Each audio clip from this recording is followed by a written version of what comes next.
ప్రస్తుతం ప్రశాంత్ నీల్ డ్రాగన్ సినిమాతో బిజీగా ఉన్నాడు యంగ్ టైగర్ ఎన్టీఆర్. అయితే ప్రెజెంట్ షూటింగ్ కాస్త ఆగిపోయినట్టుగా వార్తలు వస్తున్నాయి.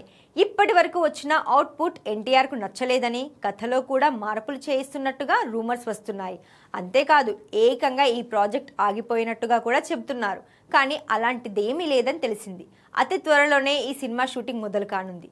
కాకపోతే 2026 జూన్లో రావాల్సిన ఈ సినిమా మరోసారి పోస్ట్ పోన్ అయ్యే ఛాన్స్ ఉంది. అయితే నీల్ మూవీ తర్వాత ఎన్టీఆర్ నెక్స్ట్ ప్రాజెక్ట్ ఏంటనే విషయంలో క్లారిటీ లేదు.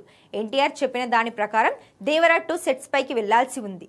ఇప్పటికే Koratala Shiva script work complete చేసినట్టుగా టాక్. కానీ ఎన్టీఆర్ లైనప్ లో త్రివిక్రమ్ సినిమా కూడా ఉంది. ఇండస్ట్రీ వర్గాల ప్రకారం ప్రశాంత్ నీల్ సినిమా అయిపోగానే త్రివిక్రమ్ ప్రాజెక్టు మొదలు కానుందని తెలుస్తోంది. ప్రస్తుతం గురూజీ విక్టరీ వెంకటేష్ తో ఓ సినిమా చేస్తున్నాడు. వచ్చే ఏడాది మిడ్ కల్లా ఈ సినిమా రిలీజ్ కానుందని తెలుస్తోంది. అప్పటికి ప్రశాంత్ నీల్ సినిమా షూటింగ్ కూడా ముగింపు దశకు చేరుకుంటుంది. దీంతో వెంటనే త్రివిక్రమ్ కు డేట్లు కేటాయించాలని డిసైడ్ అయ్యాడట ఎన్టీఆర్. ఒకవేళ ఇదే నిజమైతే దేవరా 2 పరిస్థితి ఏంటి అనే చర్చ మొదలైంది. త్రివిక్రమ్ సినిమా మైథాలజికల్ సబ్జెక్టు కాబట్టి మధ్యలో ఎన్టీఆర్ దేవరా 2 చేసే ఛాన్సే లేదు.